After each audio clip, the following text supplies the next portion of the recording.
Meu nome é Leila Lória, eu sou casada, tenho um filho e 2 netas lindas e vou ser vovó de novo. Família é a coisa mais importante para mim. Cada vez mais eu tento equilibrar a minha vida pessoal com a minha vida profissional. Na vida executiva, o tempo disponível para você mesmo é muito pequeno. Então, são sempre aquelas escolhas difíceis. Quando eu saí da vida executiva, eu comecei a me preparar para o que eu considero uma nova carreira. Fiz cursos, eu me preparei e hoje eu atuo em 4 conselhos. Meu filho tinha 10 anos quando eu recebi o convite para vir iniciar a operação do Walmart no Brasil. O meu marido trabalhava no Rio e o meu filho estudava no Rio.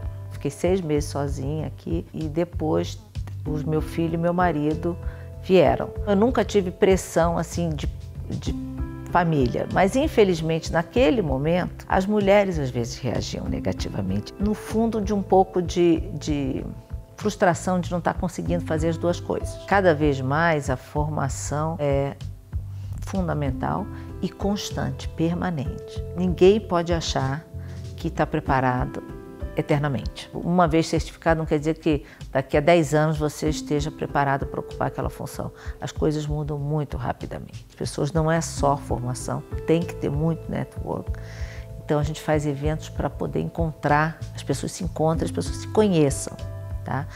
Então, conselheiros não conhecem mulheres, dizem muitas vezes que não tem mulheres preparadas para aquela vaga.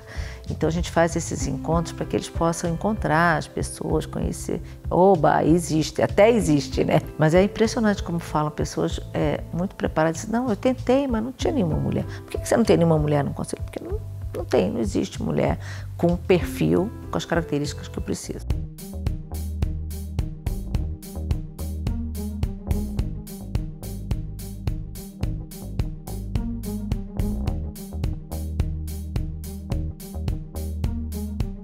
O conselho, ele é composto de, em média, 7, 9, 11 conselheiros. Toda a parte estratégica da companhia é decidida, discutida a nível de conselho. O apetite ao risco que a empresa vai assumir, do ponto de vista de novos projetos, inovação, também é um papel do conselho. Toda a parte de indicadores financeiros, de report, de compliance. Compliance, o que é? Conformidade. O conselho tem que garantir que a empresa tem uma governança, cumpre todos os regulamentos, leis, etc., do mercado, e que ela tem equidade, que ela tem transparência, que ela tem justiça com todos os seus acionistas. Então, a rotina de um conselheiro, ele participa, em média, uma reunião por mês, porém ele participa de comitês, porque tem comitês de assessoramento ao conselho. Pode estar com a mão na massa, porque ele não tem esse papel executivo, mas ele tem que estar muito atento e acompanhando todas as decisões. Quando você é conselheiro, você não vive dentro da empresa, nem pode viver. Então, você não tem o mesmo acesso ao que acontece na empresa como você tinha no mundo executivo. Mas você é mais ainda responsável.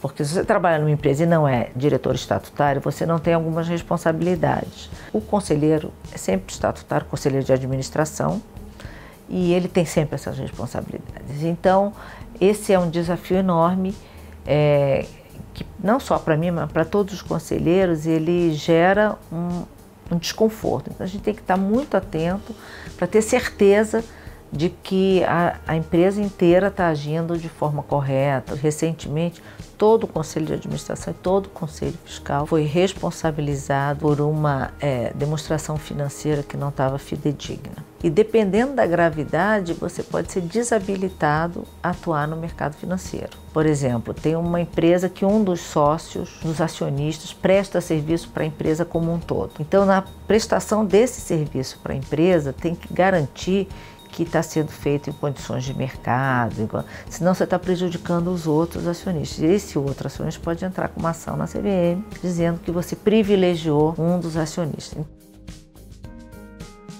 A diversidade nos conselhos, tem várias pesquisas que indicam que quanto mais mulheres, quanto mais jovens, quanto mais diverso o conselho, melhor é o resultado da empresa. Em conselhos que têm mais mulheres, o resultado da empresa tem sido melhor. segundo pesquisas várias que a gente tem visto. Independente das pesquisas, é que o conselho tem que refletir os clientes da empresa, o conselho tem que refletir os seus stakeholders, que a gente fala, os seus acionistas, etc.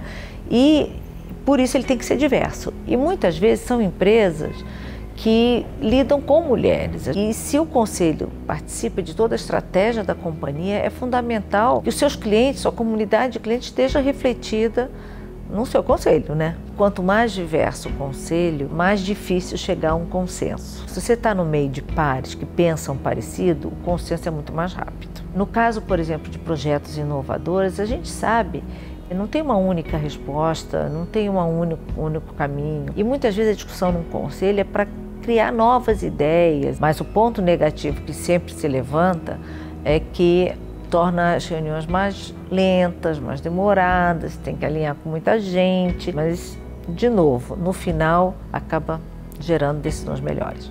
Acabou de sair o estudo da Spencer Stuart, que faz o levantamento já há 3 anos de vários números relacionados a conselhos, características de conselho em 20 países. É triste você ver que o Brasil, dos efetivos, 5,5% apenas são mulheres. É um número muito baixo. A média hoje mundial está por volta de 23%, 24%, sendo a França mais alta, a Noruega também mais alta, a Suécia, são todos números acima de 35%, e aí o Brasil fica com 5,5%, que é um percentual muito baixo. E além disso, no ano de 2017, dessas novas conselheiras nessas empresas listadas, 11% foram mulheres. Aí você fala, poxa, 11 em relação a 5,5 já é melhor. Quando você vê a média dos países, os países estão mais acelerados, deu 33%. Com 11%, nosso percentual vai levar muito tempo para mudar.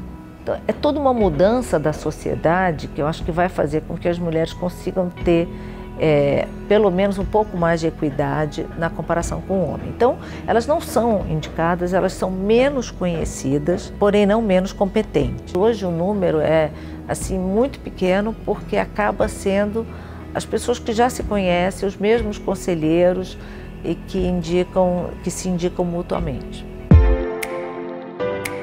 Hoje mudou a relação da mulher com o poder e com as funções de maior responsabilidade. A própria mulher tem hoje uma segurança maior, uma autoestima maior. Mas eu acho que muito mais do que isso, e eu costumo falar, essa geração millennial, ela está trazendo valores muito importantes para o homem também. Você já vê muitos homens assumindo um papel muito mais importante na própria gestão da família, dos filhos, que é fundamental. Ele não faz um favor quando ele leva um filho na escola, ele é pai, tem um pai e uma mãe. Isso tudo faz com que a mulher consiga ocupar espaços que antes ela não ocupava. Então o homem poder assumir também essa paternidade que é sua, ajuda muito as mulheres. Um número muito maior de homens, eles é que têm que participar desse processo e lembrar que existem mulheres competentes. São tão poucas as casas em que a mãe e o pai atribuem atividades iguais para os meninos e meninas. Isso para começo de história. Por outro lado, 30% das famílias no Brasil são chefiadas só por mulheres. Não tem a figura masculina. Ou ele fez o filho e foi embora. Ou ela mandou ele embora, porque ele agredia ou porque bebia, enfim. No fim, é a mulher mesma que acaba tendo essa sobrecarga.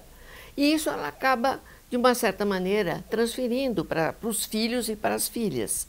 Então, ao invés de ir modificando essa mentalidade, não, essa mentalidade ela se reproduz, ela vai ficando.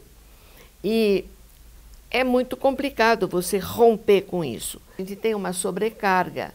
As mulheres, de modo geral, têm uma sobrecarga. Principalmente quando são casadas e têm filhos. Se ela não é casada com um companheiro que realmente divida as atividades, aí ela para, né? De acordo com o Ministério do Trabalho, com base na Relação Anual de Informações Sociais, em 2016 o salário médio das mulheres no Paraná foi de R$ 2.200, enquanto o dos homens foi de R$ 2.700. Considerando a arrecadação do ano todo mais o 13º, as mulheres receberam R$ 5.600 a menos que os homens. Segundo a Globo Economia, as mulheres ganham menos que os homens em todos os cargos. É o que aponta a pesquisa salarial da Cato, que avalia 8 funções, desde estagiários a gerentes. A maior diferença é no cargo de consultor, que os homens ganham 62,5% a mais que as mulheres. Se você quer conferir outras histórias de mulheres que também têm profissões inusitadas, dá uma olhadinha aqui do lado, tem vários vídeos com outras matérias desse mesmo programa. E não esquece de se inscrever no canal da Faculdade Casper Libero, curtir e compartilhar com os amigos.